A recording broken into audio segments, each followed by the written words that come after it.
मज़दूर हैं लेकिन मजबूर नहीं, इंसान है मशीन नहीं। कुछ दिन पहले ये आवाज़ थी ब्लिंकिट कंपनी में काम करने वाले वर्कर्स की। आज हम पहुंच चुके हैं ब्लिंकिट डार्क स्टोर के बाहर। आज 30 अप्रैल है और अभी आपकी जानकारी के लिए बता दें कि 3 दिन पहले यानी 26 अप्रैल के दिन ही यहाँ ब्लिंकिट कंपनी में काम करने वाले जो वर्कर्स हैं वो लगभग 150 से ज़्यादा वर्कर्स जो हैं यहाँ पे हड़ताल पे स्ट्राइक पे बैठे हुए थे। और इन वर्कर्स का कहना था कि जो बुनियादी सुविधाएं होती हैं कंपनी में वो इनको नहीं दिया जा रहा है, यूथ एक्सप्लॉयटेशन किया जा रहा है, इनके पोटेंशियल को यूज़ किया जा रहा है, लेकिन रिटर्न में उन्हें उस तरीके की सुविधा नहीं दी जा रही है। कुछ वर्कर्स से हमने ऑफ कैमरा बात की और बात करने पे वर्कर्स का ये कहना है कि मैडम स्ट्राइक तो ख़त्म करवा दी गई है, आईडीज़ हमें दे दी गई है, लेकिन किस पैमाने पे हमें अपने आत्मसम्मान से समझौता करना पड़ा है। जी हाँ, ये ऑफ कैमरा यही कहना था इन वर्कर्स का जो यहाँ पे काम करते हैं।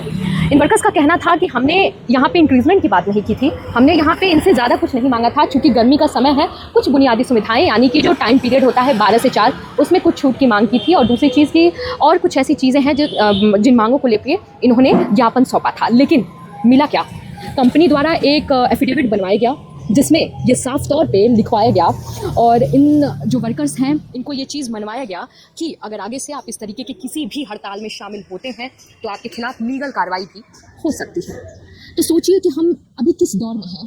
एक तरफ भारत को स्टार्टअप का हब कहा जा रहा है, यहाँ पे यूथ का इस तरीके से यूटिलाइज करने की बात कही जा रही है क्योंकि भारत की पॉपुलेशन भी इतनी ज़्यादा है और यूथ भी हैं। लेकिन दूसरी तरफ जो अनएम्प्लॉयड यूथ हैं उन्हें किस दिशा में डेरिवेट किया जा रहा है, क्योंकि आप छोटा टाइम पीरियड देते हैं इन्हें और बदले में झांसा देते हैं, लेकिन मिलता क्या है कि धीरे धीरे आप एक्सप्लॉयटेशन करते जाते हैं।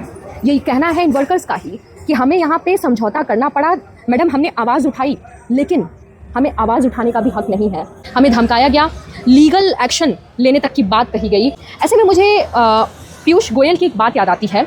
जब पीयूष गोयल ने जब यूथ महाकुंभ 2025 में ही उन्होंने एक बात कहा था जो काफ़ी विवादास्पद भी हुआ। उन्होंने कहा था कि आजकल की जो स्टार्टअप कंपनियां हैं वो किस तरीके से अनएम्प्लॉयड यूथ का यूज़ कर रही हैं, उन्हें अपने तरफ ग्रैब कर रही हैं, झांसा दे रही हैं और उसके बाद उनका एक्सप्लॉयटेशन कर रही हैं। कि आज के समय में अगर आप अपने अधिकार के लिए भी आवाज़ उठा रहे हैं तो अधिकार के लिए भी आवाज़ उठाने का अधिकार आपको नहीं है, क्योंकि आप एक कंपनी में मजदूर मात्र हैं, आप इस कंपनी में एक रिसोर्स मात्र हैं। एक जो क्रॉनिक कैपिटलिज्म की बात की जाती है, यानी कि जो मुनाफा ज़्यादा ज़रूरी है मज़दूर से, वो चीज़ कहीं ना कहीं आज के कल्चर में सिर्फ ब्लिंकिट ही नहीं, ऐसे कई स्टार्टअप कंपनियां हैं जिनमें देखने को मिल रही हैं। तो सवाल ये है कि क्या आज के समय में एक वर्कर को, एक कर्मचारी को अपने अधिकार के लिए आवाज़ उठाने का भी अधिकार नहीं है? ये हम आप पे छोड़ते हैं और भी खबरों के लिए आप जुड़े रहिए, देखते रहिए डालम्स न्यूज़।